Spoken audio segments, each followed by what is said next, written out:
Blood soaked through the strip of linen wrapped around Nora Owens's forearm, as she threaded the needle with shaking fingers, her breath coming in shallow gasps while she sat on a flat rock beside the rushing water of the Truckee River. The August heat of 1873 pressed down on her shoulders like a weight, making the fabric of her torn dress cling to her skin, and she could feel sweat mixing with the dust and blood that covered her from the incident that had just torn her world apart. She had been traveling with her uncle's wagon train from California to Virginia City when the wheel broke on a narrow mountain pass, sending her tumbling down the rocky slope into the river valley below. Her uncle and the others had continued on, not realizing she had fallen, and now she was alone with nothing but the clothes on her back and a gash in her arm that needed tending before infection could set in.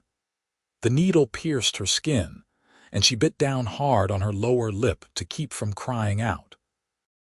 Her hand trembled as she pulled the thread through, her vision blurring at the edges from the pain and the blood loss. She had seen her mother do this once, years ago back in Missouri, stitching up her father's leg after a farming accident. The memory felt distant now, like something from another lifetime. Let steady hands do that. The voice came from behind her, low and calm, and Nora's head snapped up so quickly her vision swam. She dropped the needle into her lap and reached for the knife she had tucked into her boot, but her fingers were too slick with blood to get a proper grip.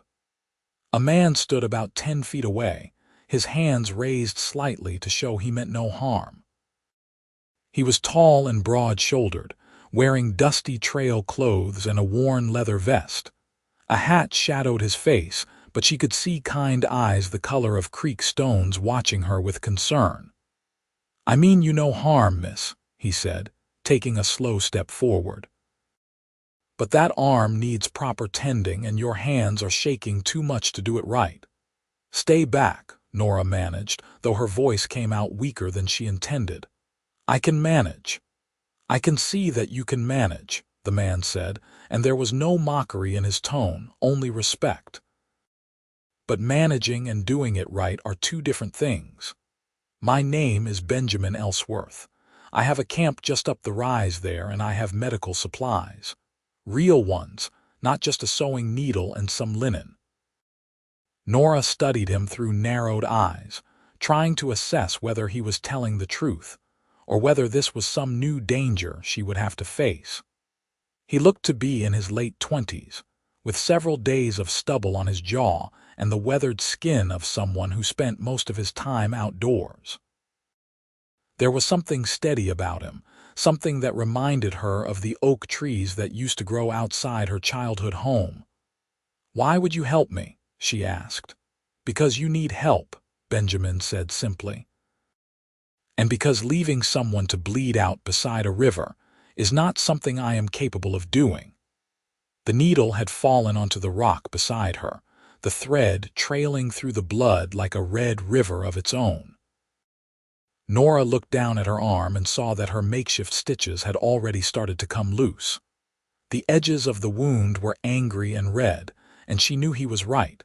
She could not do this alone, not properly. "All right," she said finally, "but if you try anything, I will find a way to kill you." A ghost of a smile touched Benjamin's lips. "I would expect nothing less." He moved forward slowly, giving her time to object, and knelt beside her on the rock. Up close, she could see that his eyes were more gray than she had first thought, with flecks of blue that caught the afternoon light. He had a strong face, all angles and planes, but there was gentleness in the way he examined her arm without touching it first. "This is going to hurt," he said. "I will not lie to you about that, but I will be as quick as I can." "I know it will hurt," Nora said. "I am not a child." "No," Benjamin agreed, meeting her eyes. "I can see that you are not." He stood and offered her his hand. She hesitated for a moment before taking it, and his grip was warm and solid as he helped her to her feet. The world tilted dangerously and she swayed, but his other hand came up to steady her elbow, holding her until she found her balance. "When did you last eat?" he asked. "Yesterday morning," Nora admitted, "before the wheel broke." "Then we will get you fed as well," Benjamin said. "Can you walk?" "I can walk," she said, pulling her arm free from his grip. She did not like feeling weak, did not like needing help from a stranger. But her body was betraying her, and she knew she had little choice. His camp was modest but well organized, tucked into a grove of cottonwood trees about 50 yards from the river. A bedroll lay near a carefully banked fire, and supplies were stacked neatly against a fallen log. 2 horses grazed nearby, hobbled but not tethered, and they lifted their heads to watch as Benjamin led her into the clearing. "Sit," he said, gesturing to a folded blanket near the fire. "I will get my kit." Nora lowered herself onto the blanket, her legs suddenly feeling like they might not hold her much longer. She watched as Benjamin rummaged through his saddlebags, pulling out a leather pouch that he brought over and opened beside her. Inside were bandages, a bottle of whiskey, needles and thread, and various other supplies that looked far more professional than what she had been attempting to use. "You are a doctor?" she asked. "No," Benjamin said, "but I have stitched up enough men and horses in my time to know what I am doing. I work as a trail guide and ranch hand, wherever the work takes me. You learn to tend wounds when you spend most of your life on the trail." He poured water from a canteen over her arm first, washing away the blood and her failed stitches.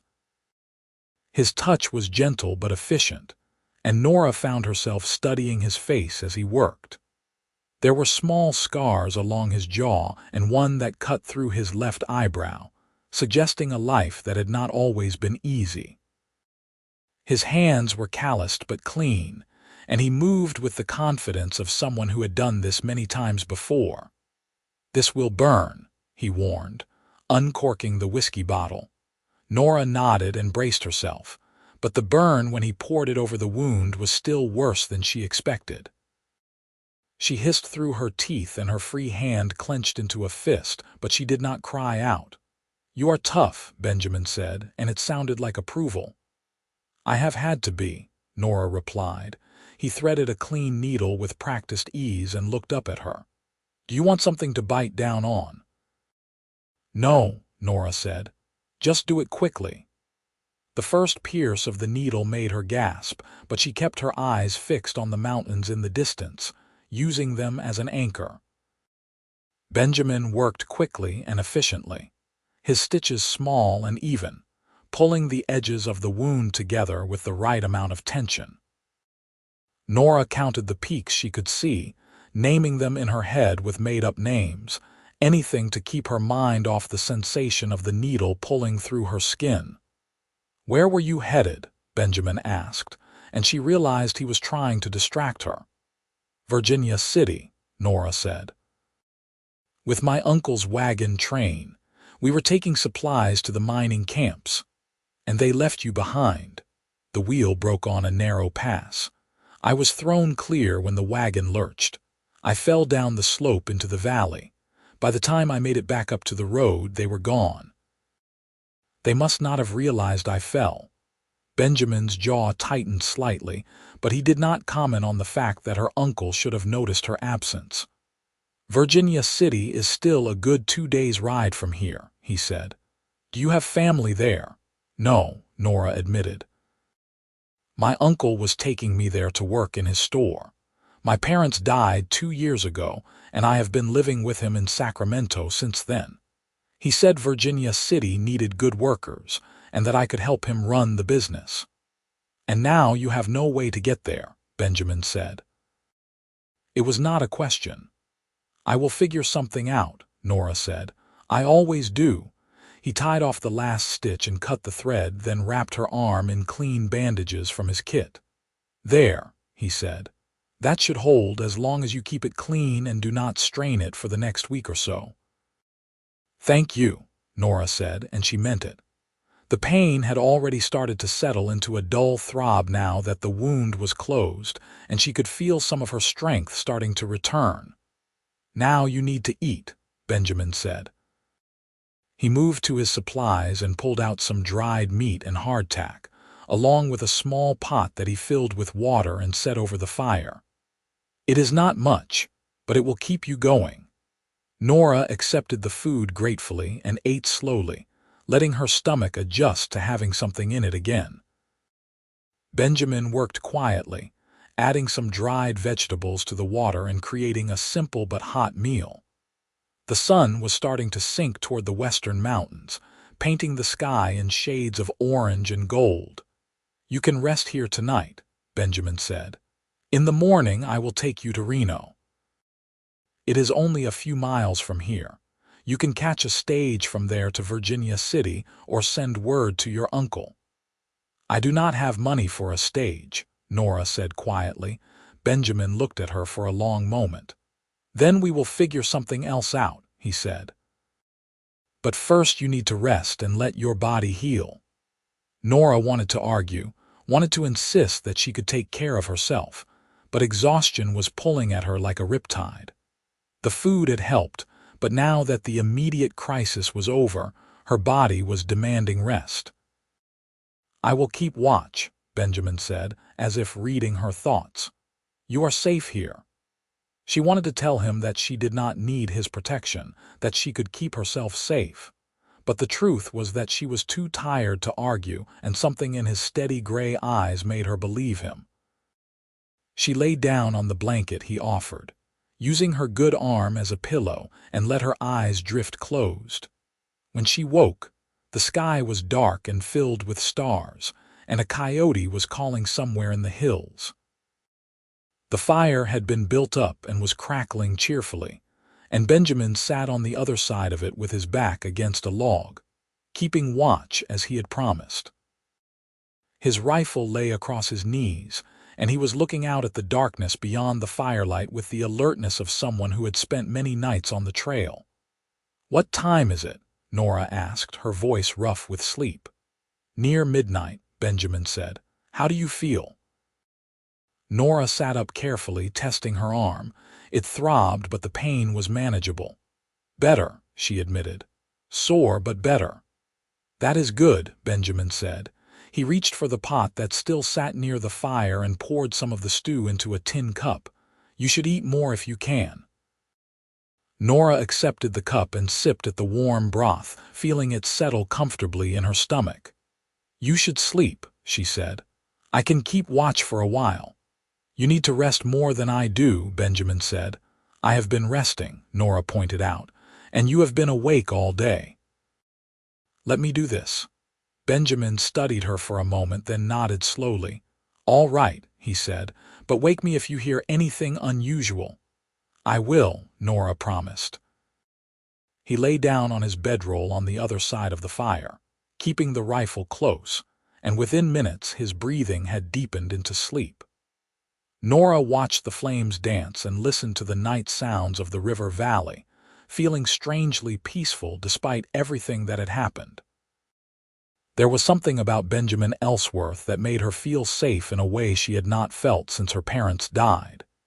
He was a stranger, and she knew she should not trust him so easily, but there had been nothing but kindness and respect in his actions. The hours passed slowly, and Nora fed the fire periodically to keep it burning.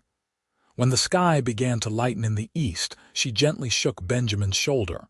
He woke instantly, alert and ready, his hand going to his rifle before his eyes fully opened. "It is just me," Nora said. "Dawn is coming." Benjamin relaxed and sat up, running a hand through his dark hair. "You should have woken me sooner," he said. "You needed the sleep," Nora replied. He looked at her with something like approval, then stood and began breaking camp. Nora helped as best she could with one arm, rolling up blankets and gathering supplies.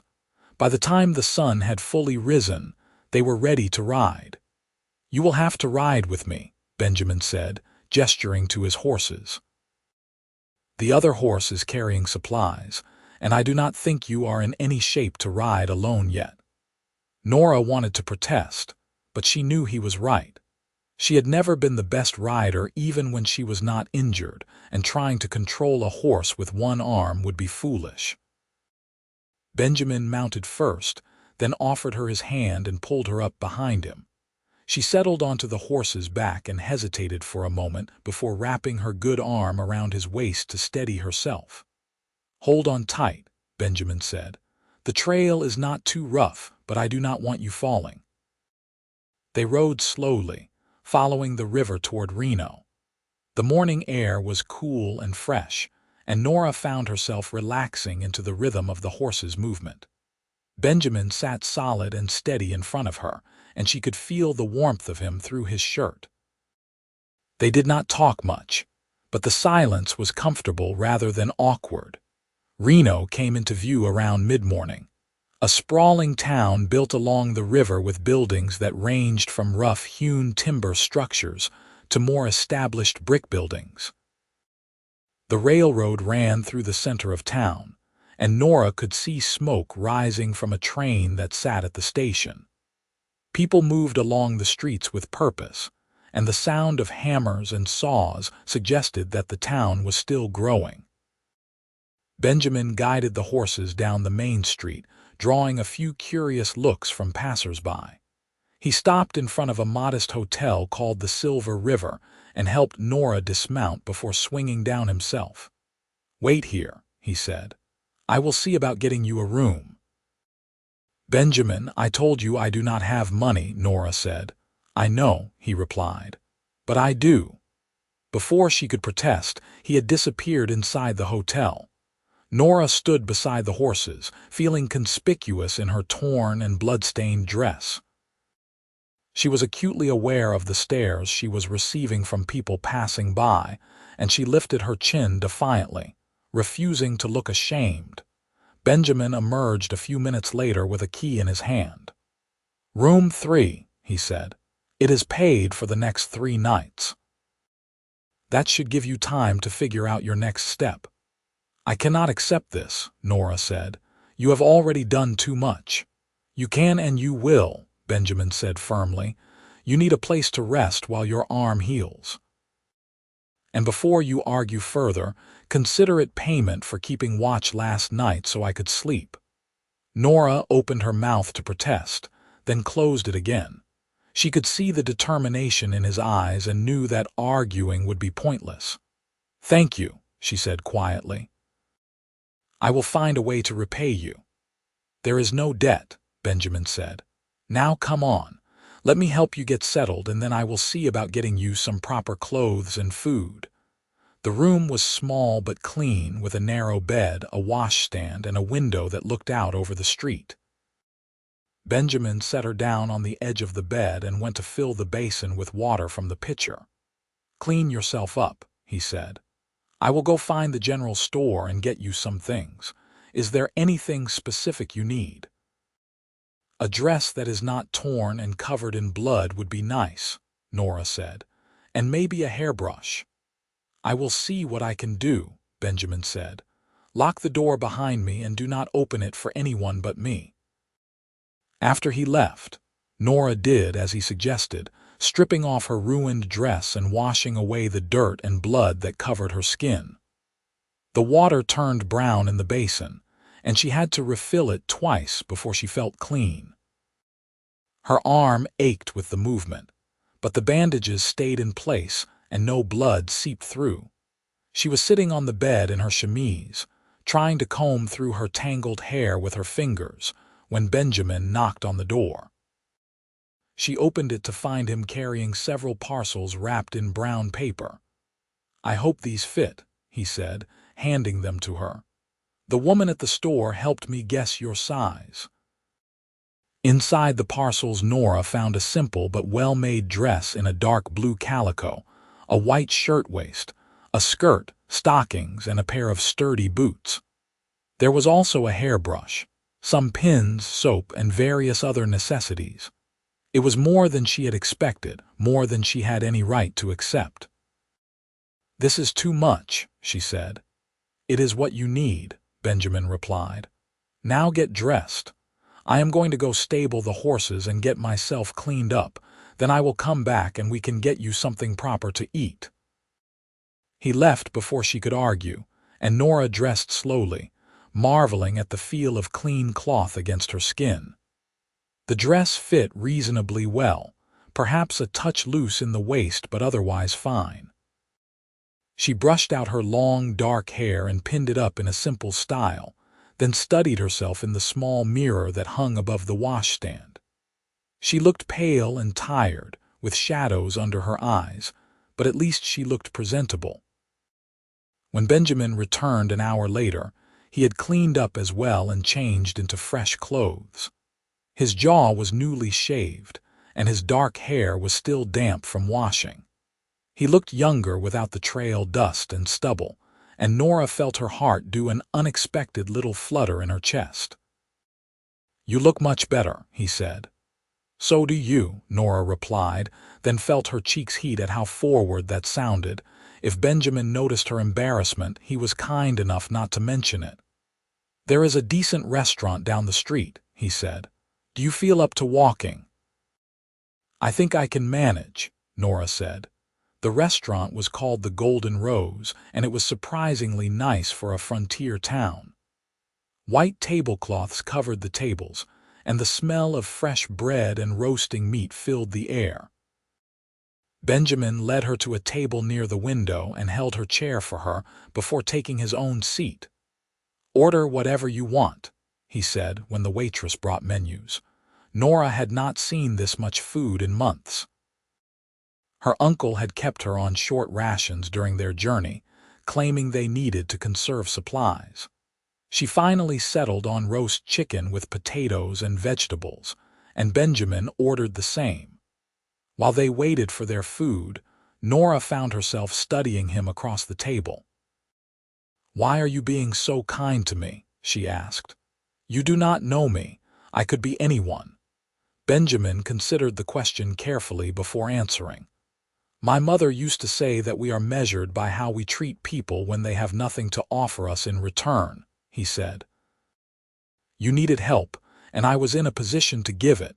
That is all the reason I need." "Your mother sounds like a wise woman," Nora said. "She was," Benjamin agreed, and the past tense told Nora that his mother was no longer alive. "She died when I was 16, and my father followed a year later. I have been on my own since then, working wherever I could find it." "I am sorry," Nora said. "I lost my parents 2 years ago to cholera. It was sudden. 1 week they were fine and the next they were gone."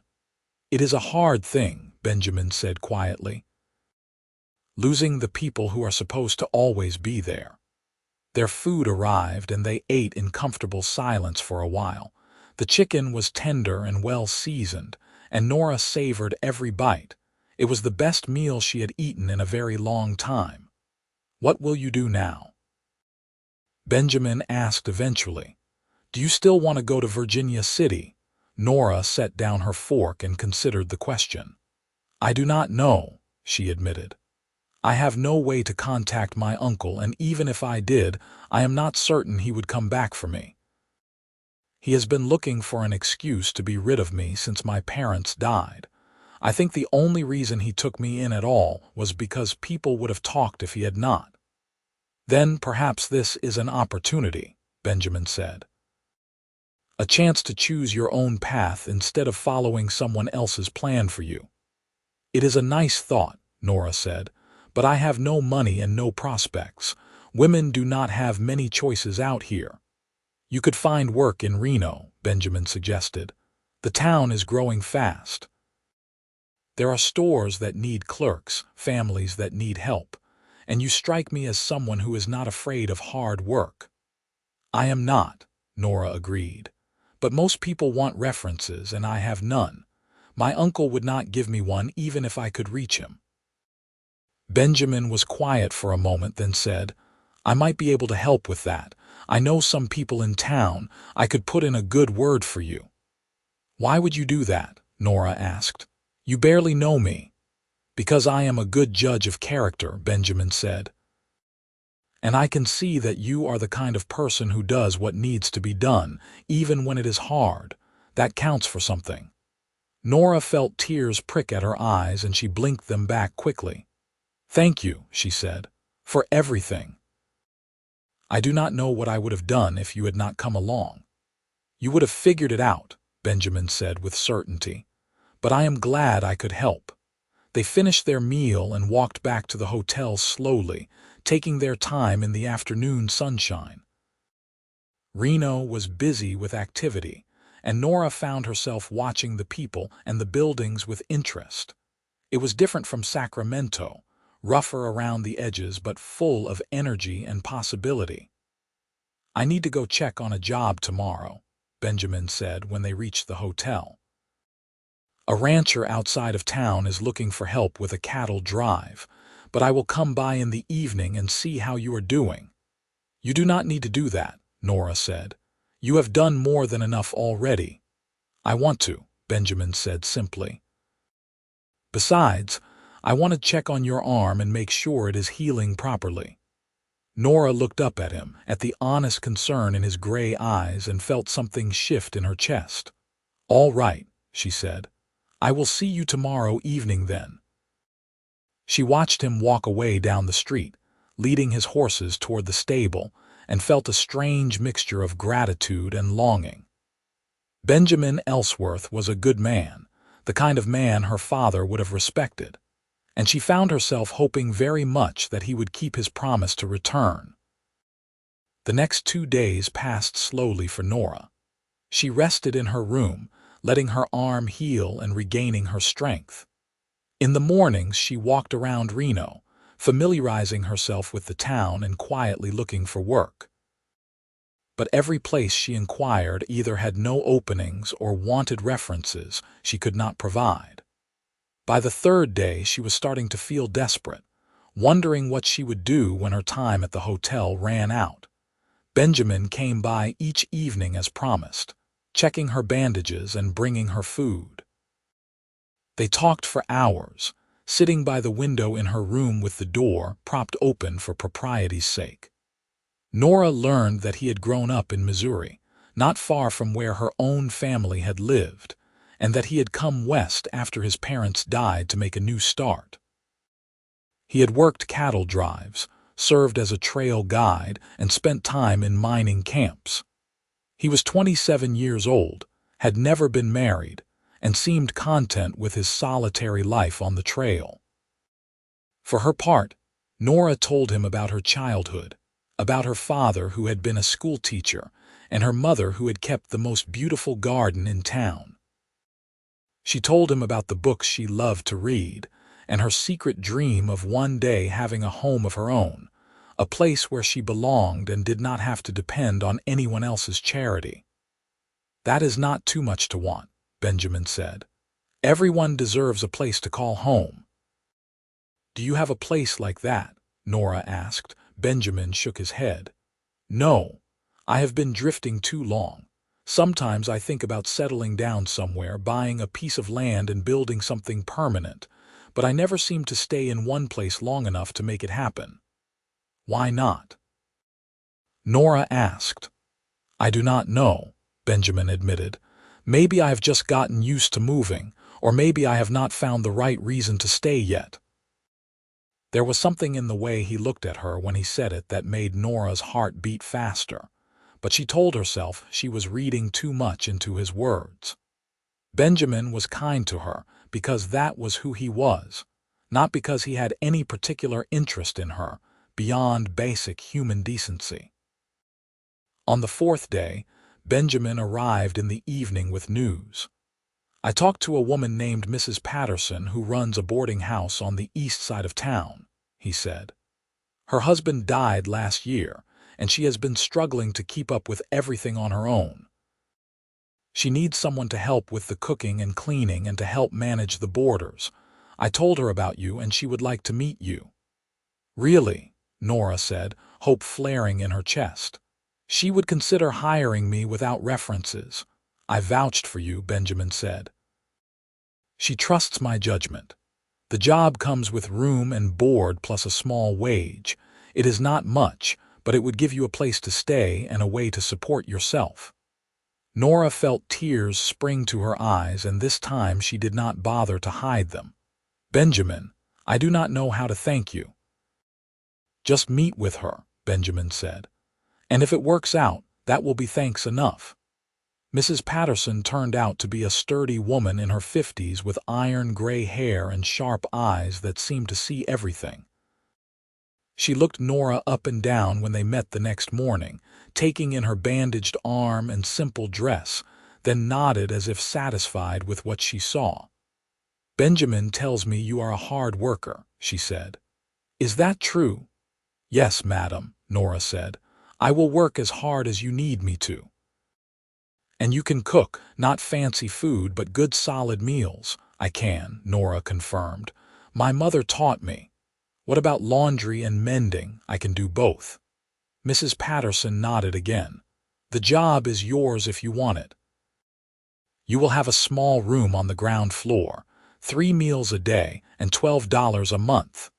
You will be responsible for cooking breakfast and dinner for the boarders, keeping the common rooms clean, and doing the laundry and mending as needed. Sunday afternoons are your own." "Does that sound acceptable?" "More than acceptable," Nora said. "Thank you, Mrs. Patterson. I promise you will not regret this." "I am sure I will not," Mrs. Patterson said. "Benjamin Ellsworth is not the kind of man to recommend someone who would let me down. You can move in tomorrow if that suits you." Nora practically floated back to her hotel, her heart so full of gratitude and relief that she thought it might burst. She had a job and a place to stay. She would be able to support herself and start building a life here in Reno. It was more than she had dared to hope for just a few days ago.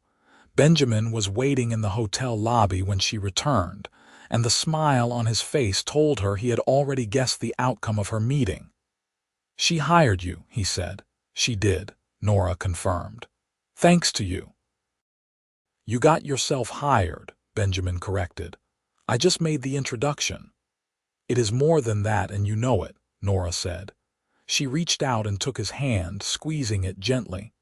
"You saved my life, Benjamin, not just by stitching up my arm, but by giving me a chance when I had nothing. I will never forget that." Benjamin looked down at their joined hands, and when he looked back up at her, there was something soft in his expression that made her breath catch. "I am glad I found you by that river, Nora Owens," he said quietly. "More glad than I can say." They stood like that for a long moment, hands clasped and eyes locked, and Nora felt the world narrow down to just the two of them. Then someone walked through the lobby and the spell was broken. Benjamin cleared his throat and stepped back, releasing her hand. "I should go," he said. "I am heading out tomorrow to work that cattle drive I mentioned. It will take about 3 weeks, but when I get back, I would like to come see you if that would be all right." "I would like that very much," Nora said. "Then I will see you in 3 weeks," Benjamin said. He tipped his hat to her and walked away, and Nora watched him go with a mixture of happiness and longing. The next day, she moved into Mrs. Patterson's boarding house and threw herself into her new work. The days were long and the work was hard, but Nora did not mind. She was good at what she did, and the boarders were kind and respectful. Mrs. Patterson proved to be a fair employer, quick to praise when Nora did well and patient when she made mistakes. The older woman reminded Nora a bit of her own mother, and she found herself growing genuinely fond of her. The 3 weeks of Benjamin's absence passed slowly. Nora thought about him often, wondering if he was safe, if the cattle drive was going well, if he thought about her the way she thought about him. She tried to tell herself not to read too much into his kindness, that he probably helped people all the time and she was nothing special. But she could not quite convince herself of that. There had been something in his eyes when he looked at her, something that suggested his feelings went beyond simple compassion. When Benjamin finally returned on a sunny afternoon in early September, Nora was in the kitchen preparing dinner for the boarders. Mrs. Patterson came to fetch her, a knowing smile on her face. "There is a gentleman here to see you," she said. "I told him you were working, but he said he could wait." Nora wiped her hands on her apron and hurried to the front parlor, her heart pounding. Benjamin stood near the window, hat in hand, looking freshly washed and wearing clean clothes. He smiled when he saw her, and Nora felt warmth spread through her entire body. "Hello," she said, suddenly shy. "Hello," Benjamin replied. "I hope I am not interrupting." "Not at all," Nora said. "I am glad you came.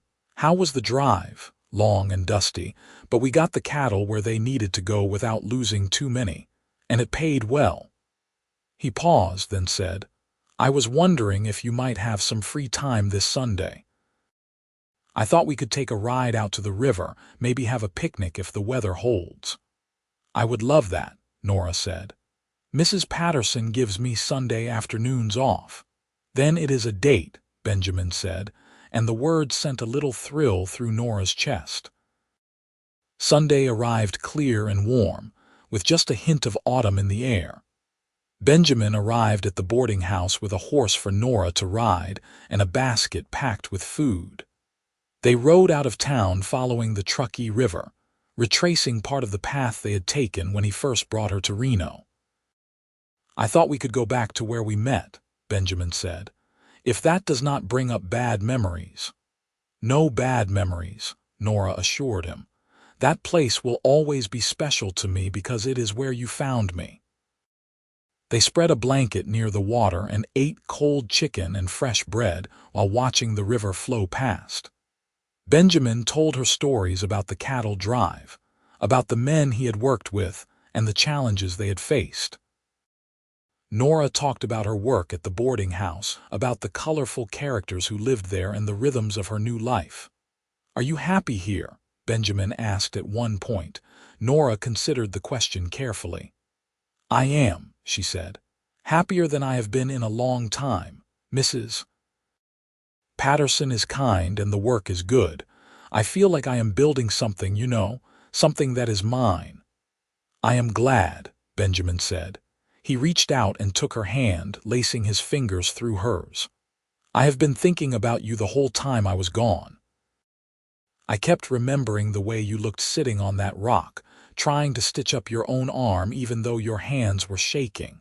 You are the bravest woman I have ever met, Nora." "I am not brave," Nora protested. "I was just doing what needed to be done." "That is exactly what bravery is," Benjamin said. He shifted closer to her on the blanket, his eyes searching her face. "I need to tell you something.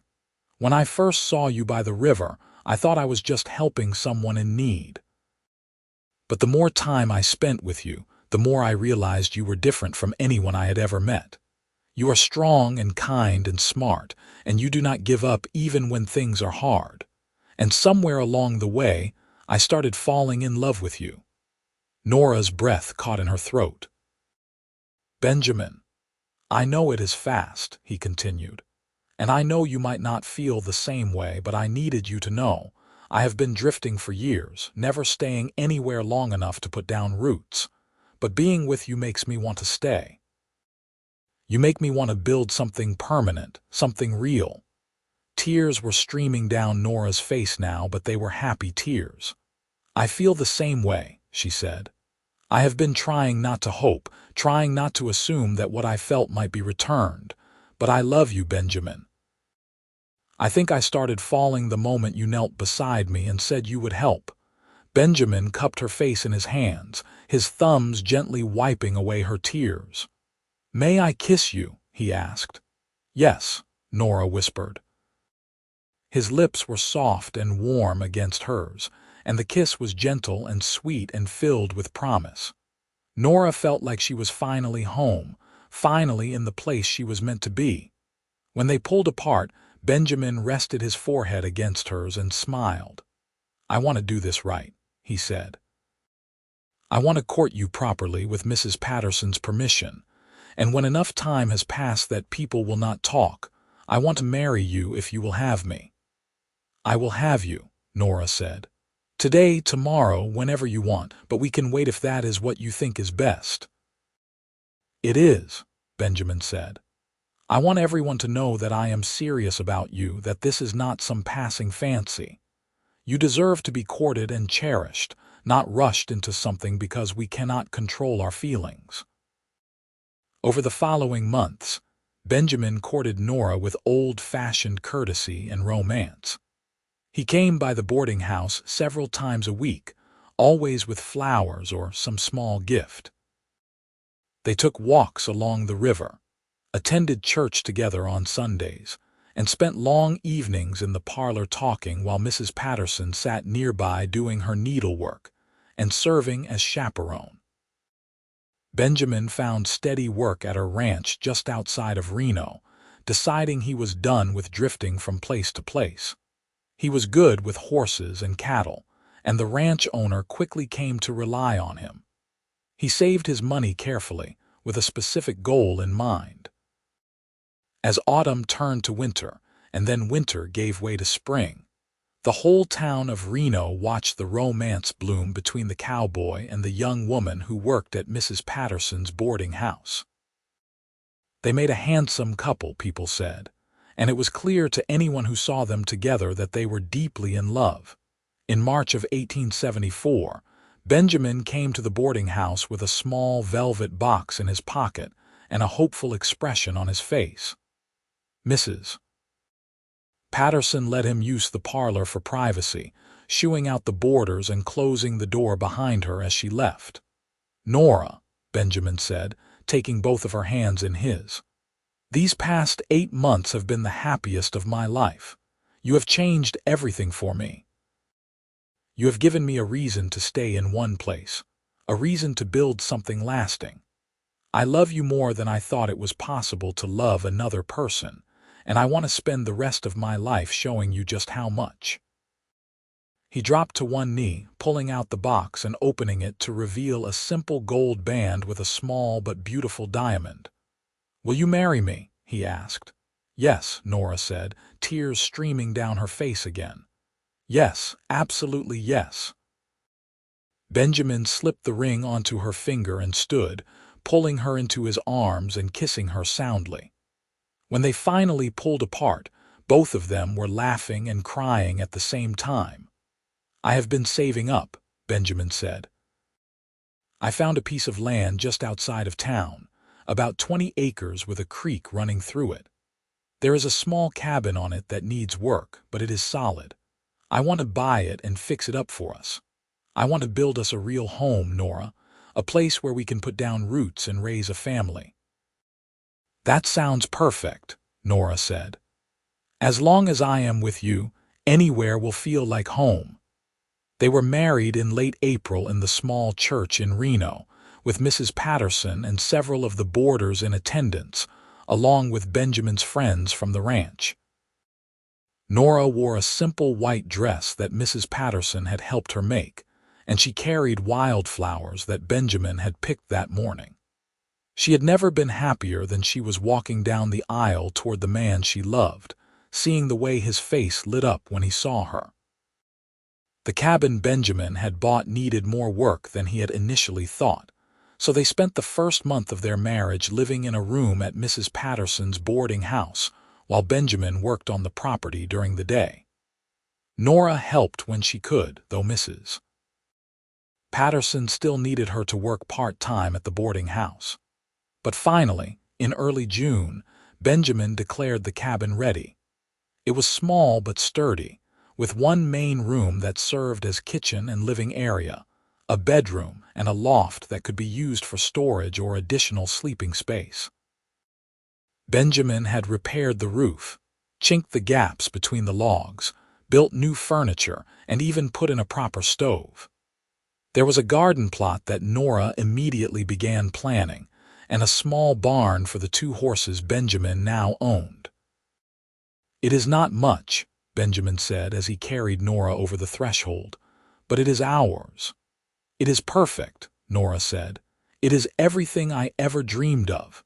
They spent that first night in their own home wrapped in each other's arms, talking about their plans for the future. Benjamin wanted to expand his horse breeding operation, to become known for raising quality animals. Nora wanted to build up the garden, maybe sell vegetables in town. They both wanted children, lots of them to fill the house with laughter and love. "I still think about that day by the river sometimes," Nora said, her head resting on Benjamin's chest. "How scared I was, how alone I felt. And then you appeared like some kind of answer to a prayer I did not even know I was saying." "I think about it too," Benjamin said. "I think about what would have happened if I had taken a different trail that day, if I had not heard the sound of the water and decided to stop. I might never have met you and my life would have been so much emptier." "But you did take that trail," Nora said, "and you did find me. Some things are just meant to be." "Yes," Benjamin agreed, pressing a kiss to the top of her head. "Some things are." Their first year of marriage was full of hard work and simple joys. They both worked from dawn until dusk, Benjamin with his horses and ranch work, Nora with her garden and the various tasks of keeping a home. Money was tight, but they had everything they needed and each other besides. In the evenings, they would sit on the porch of their cabin and watch the sun set over the mountains, talking about their day or simply enjoying the comfortable silence that came from being perfectly content with each other's company. Sometimes Benjamin would play his harmonica, songs he had learned as a boy, and Nora would sing along in her clear, sweet voice. Their neighbors, few and far between though they were, quickly came to know and respect them. Benjamin had a reputation for fairness and honesty, and he was always willing to help when someone needed it. Nora was known for her kindness and her way with growing things. By the end of summer, her garden was producing more vegetables than they could eat, and she started selling the excess in town, building up a small but steady income. As autumn arrived again, Nora began to suspect that she might be with child. She waited until she was certain before telling Benjamin, choosing a quiet evening when they were sitting by the fire after dinner. "I have something to tell you," she said, taking his hand. "We are going to have a baby." Benjamin's face went through a series of expressions, shock, then joy, then something like awe. "Are you certain?" he asked. "As certain as I can be," Nora said. "The baby should come sometime in late spring." Benjamin pulled her into his arms, holding her gently as if she might break. "This is the best news," he said, his voice thick with emotion. "We are going to be parents." "Are you happy?" Nora asked, though she could see the answer on his face. "Happier than I have ever been," Benjamin said. "You have given me everything, Nora, a home, a purpose, and now a child. I am the luckiest man alive." The pregnancy was not easy. Nora suffered from morning sickness that lasted well into the afternoons, and she grew more tired than she had ever been. But Benjamin was endlessly patient and supportive, taking over more of the household tasks and making sure she rested as much as possible. He read to her in the evenings, everything from dime novels to Shakespeare, and he talked to her growing belly, telling their child about the world it would soon enter. The winter was harsh that year, with heavy snows that sometimes trapped them in the cabin for days at a time. But they were well stocked with food and firewood, and Nora found she did not mind being snowed in. It gave her time to sew baby clothes and prepare for the arrival of their child, and it gave them time together without the distractions of work. In late May of 1875, on a warm afternoon when the wildflowers were blooming across the meadows, Nora went into labor. Benjamin had already arranged for Mrs. Patterson to come and help with the birth, and the older woman arrived within an hour of being summoned. She took charge of the situation with calm efficiency, sending Benjamin to boil water and gather clean linens while she helped Nora through the contractions. The labor was long and difficult, lasting through the night and into the next morning. Benjamin paced outside the bedroom door, praying and worrying and feeling helpless in the face of Nora's pain. But finally, just as the sun was rising over the mountains, he heard a baby's cry. Mrs. Patterson opened the door with a tired smile on her face. "You have a son," she said. "A big, healthy boy, and Nora is doing well." Benjamin rushed into the room to find Nora sitting up in bed, exhausted but glowing with happiness, holding a tiny bundle wrapped in a soft blanket. She looked up at him with tears in her eyes. "Benjamin, meet your son," she said. The baby had a shock of dark hair and was waving his tiny fists in the air. Benjamin sat carefully on the edge of the bed and looked down at his son with wonder. "He is perfect," he whispered. "What should we name him?" Nora asked. Benjamin thought for a moment. "What about William?" he suggested. "William Ellsworth. We can call him Will." "William," Nora repeated, testing the name. "I like it. William Thomas Ellsworth. Thomas was my father's name." "Then William Thomas Ellsworth it is," Benjamin said. He leaned down and kissed Nora's forehead. "Thank you for this gift. Thank you for our son." Little Will was a healthy baby with a strong set of lungs and an appetite to match. The first few months were exhausting, with sleepless nights and endless feedings, but both Benjamin and Nora were too happy to mind. They took turns walking the floor with the baby when he was fussy, and they spent hours just watching him sleep, marveling at the tiny person they had created together. As Will grew, so did the ranch. Benjamin's horse breeding operation was becoming more successful, and he was able to hire some help with the daily work. Nora's garden continued to thrive, and she had started selling not just vegetables but also preserves and baked goods in town.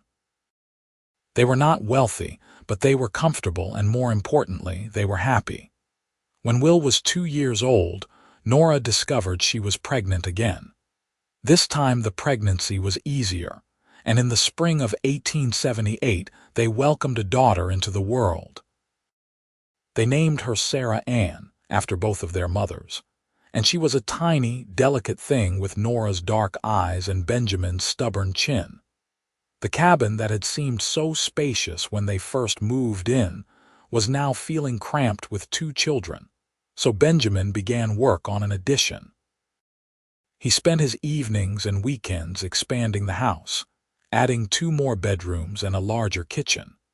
By the time Sarah was a year old, the house had doubled in size and truly felt like a family home.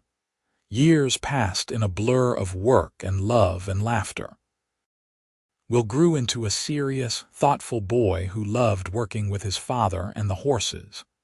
Sarah was more adventurous, always getting into mischief and keeping her parents on their toes.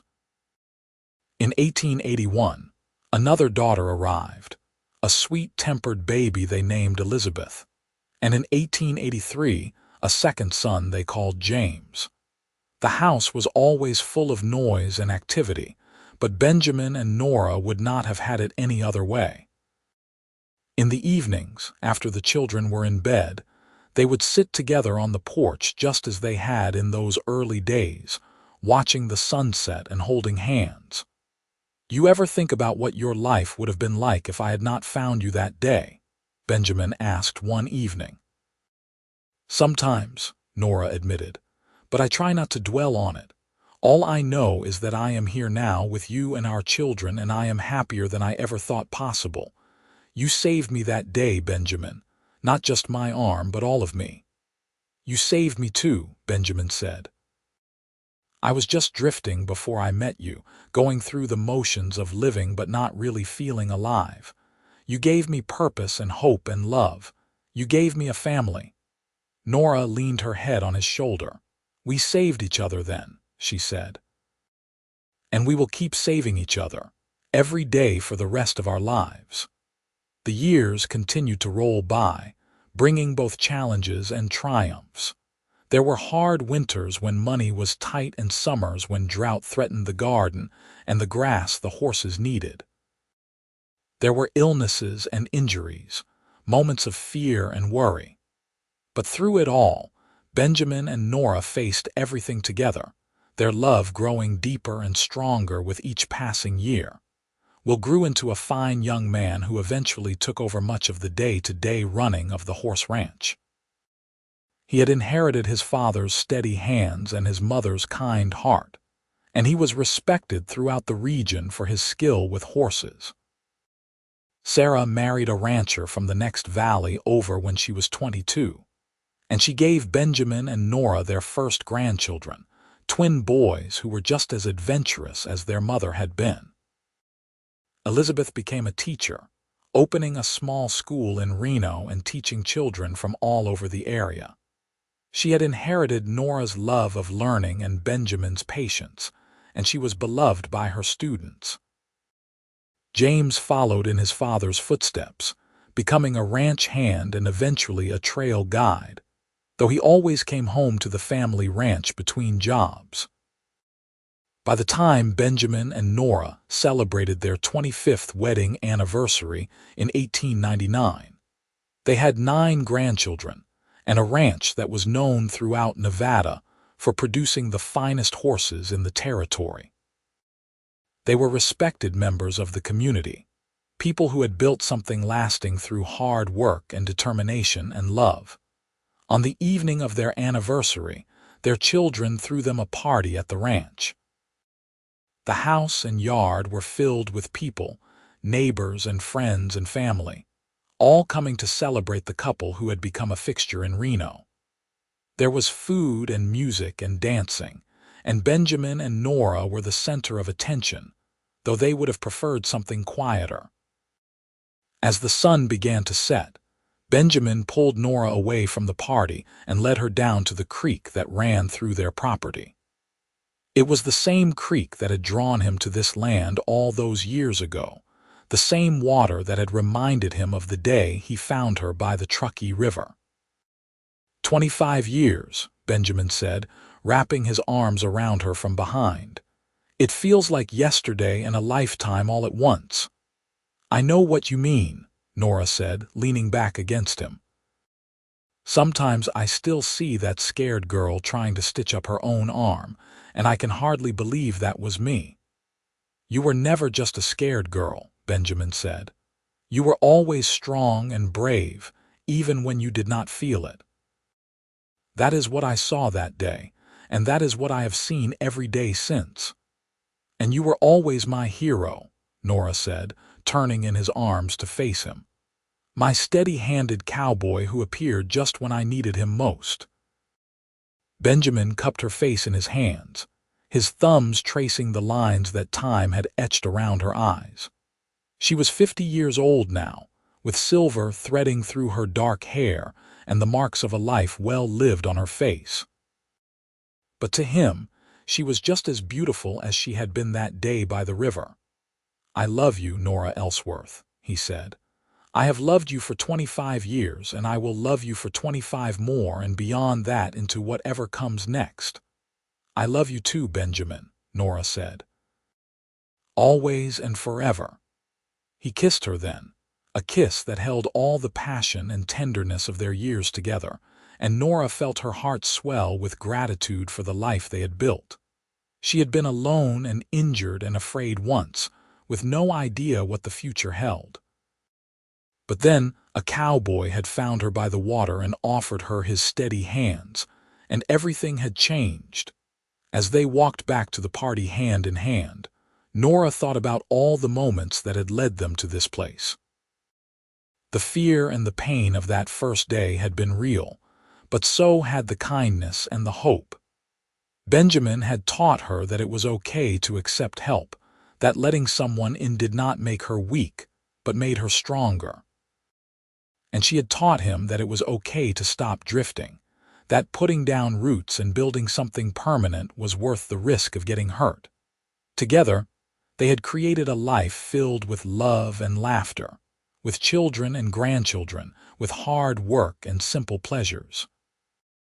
They had built a home in the truest sense of the word, not just a house but a place where people knew they were loved and valued. And it had all started with a chance meeting by a river, with a woman trying to stitch up her own arm and a cowboy offering to help. The party continued late into the night, with their grandchildren running around the yard chasing fireflies and their children swapping stories about growing up on the ranch. Mrs. Patterson was there too, now well into her 70s but still sharp as ever, sitting in a place of honor and holding court with the other older members of the community. She caught Nora's eye across the yard and raised her glass in a silent toast, a reminder of how far Nora had come from that desperate girl looking for work. As the evening wound down and people began to head home, Benjamin and Nora stood on their porch and watched the stars come out. The night was warm and clear, and they could hear the horses moving peacefully in the pasture beyond the barn. "Do you have any regrets?" Nora asked. Benjamin considered the question carefully. "No," he said finally. "Not a single one. Everything I have done, every choice I have made since that day I found you has led to this, to us, to our family, to this life. How could I regret any of it?" "I feel the same way," Nora said. "Even the hard parts, the painful parts, were worth it because they were part of the journey that brought us here." They stood in comfortable silence for a while, content to simply be together. Nora thought about the young woman she had been, so determined to be independent that she would not ask for help even when she desperately needed it. Benjamin had shown her that accepting help was not the same as giving up, that sometimes the strongest thing you could do was let someone else lend you their steady hands. And in return, she had shown him that it was okay to stop running, to put down roots and build something lasting. Together, they had created something beautiful and strong, a love that had weathered every storm and only grown deeper with time.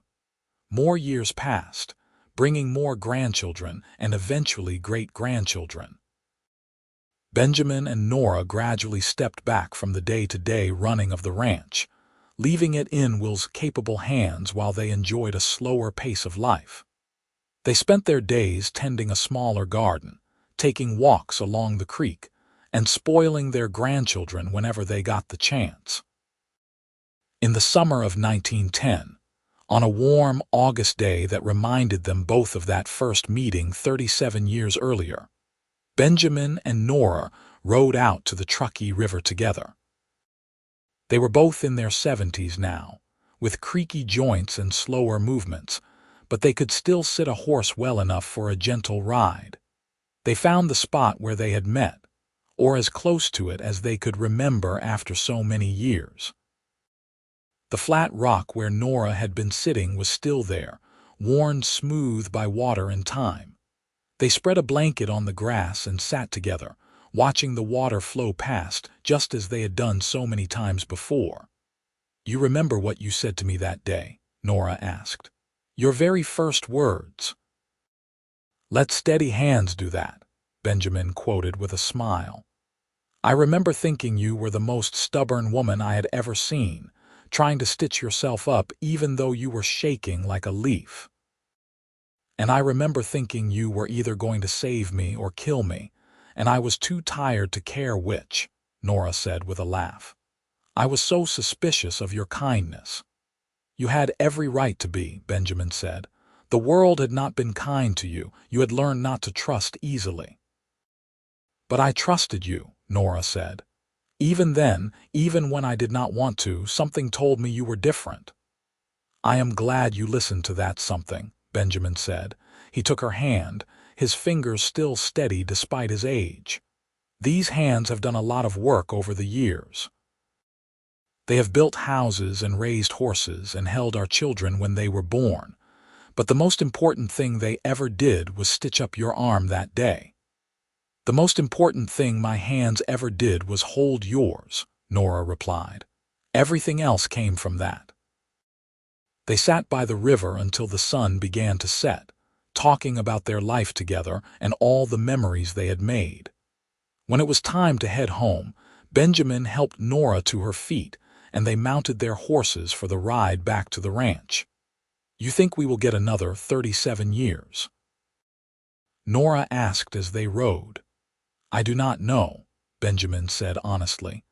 "But whether we get 37 days or 37 years, I will spend every moment grateful that I found you by that river." "And I will spend every moment grateful that you stopped to help," Nora said. "That you saw someone who needed steady hands, and you offered yours." As it turned out, they got another 8 years together. 8 more years of love and laughter, of watching their family grow, of sitting on the porch in the evenings and holding hands. When Benjamin passed away peacefully in his sleep in the spring of 1918 at the age of 77, Nora was beside him, and his last words were that he loved her.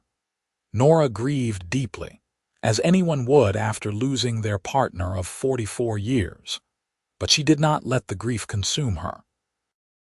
She had learned long ago that life was precious and not to be wasted, that the best way to honor those we love is to keep living fully. She stayed on the ranch, surrounded by her children and grandchildren and great-grandchildren, and she told them stories about their grandfather and the day they met by the river. She lived for another 6 years, remaining sharp and active until the very end. When she passed away in her sleep in the autumn of 1924 at the age of 75, she was surrounded by family, and her last thought was of Benjamin and the life they had built together. They were buried side by side on a hill overlooking their ranch, with a simple headstone that read, "Benjamin and Nora Ellsworth, two souls who found each other by the water and whose steady hands built a legacy of love." The ranch continued to thrive under the management of their descendants, growing and changing with the times, but always remaining true to the values that Benjamin and Nora had instilled. Their children told their children, and their children told theirs, about the day a cowboy found a woman trying to stitch up her own arm by the water, and how he offered her his steady hands. About how that simple act of kindness had blossomed into a love story that spanned nearly half a century and touched countless lives. The story became a family legend, passed down through the generations as a reminder that sometimes the most important moments in our lives come when we least expect them.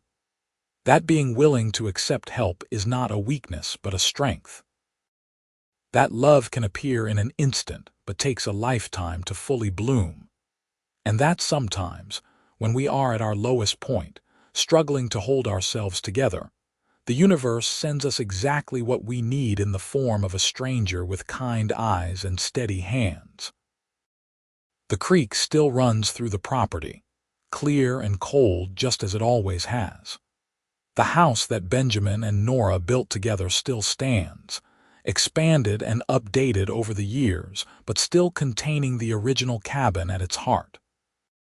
And sometimes, on warm August evenings when the sun is setting over the mountains, people say you can still feel their presence there. Two souls forever intertwined, their love as steady and enduring as the land they made their own.